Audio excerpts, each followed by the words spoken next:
They're among us and they're here to stay. Prime Minister Lee says in order to achieve higher growth to benefit Singaporeans, the country must accept a controlled flow of foreign talent here. Keeping Singapore's doors open, he says, will reap benefits like having a bigger talent pool to help grow the economy and make up for the population shortfall. We've moved quite fast over the last 5 years, but now I think we should consolidate, slow down the pace. We can't continue going like this and increasing our population 100, 150,000 a year indefinitely.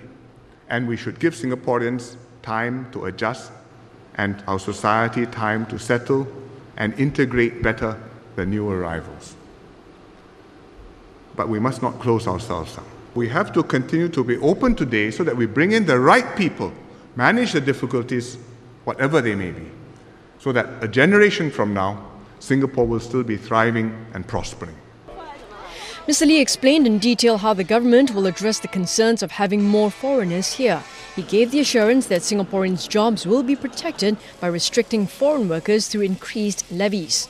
Aside from protecting jobs, Prime Minister Lee emphasised the government's commitment to ensure that HDB flats will be within reach of Singaporeans. Mr. Lee says HDB will build an additional 22,000 new flats next year, 6,000 more than this year. For households earning between $8,000 and $10,000 monthly, he says the government will now allow them to participate in HDB's design, build and sell scheme. Mr. Lee added that the government will also do more to cool the private property market. Mr. Lee also announced that $400 million will be pumped into the workfare income supplement for 400,000 low-wage Singaporeans this year. National servicemen will also not be forgotten, as Mr. Lee acknowledged their contribution through a new initiative. The National Service Recognition Award giving each NSman $9,000 will be paid in tranches at major milestones of an NSman service to help with the cost of their education and to buy a house.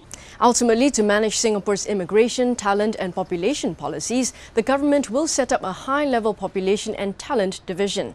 Deputy Prime Minister Wong Kan Seng will oversee this division to ensure that all Singaporeans will benefit from the country's open-door policy.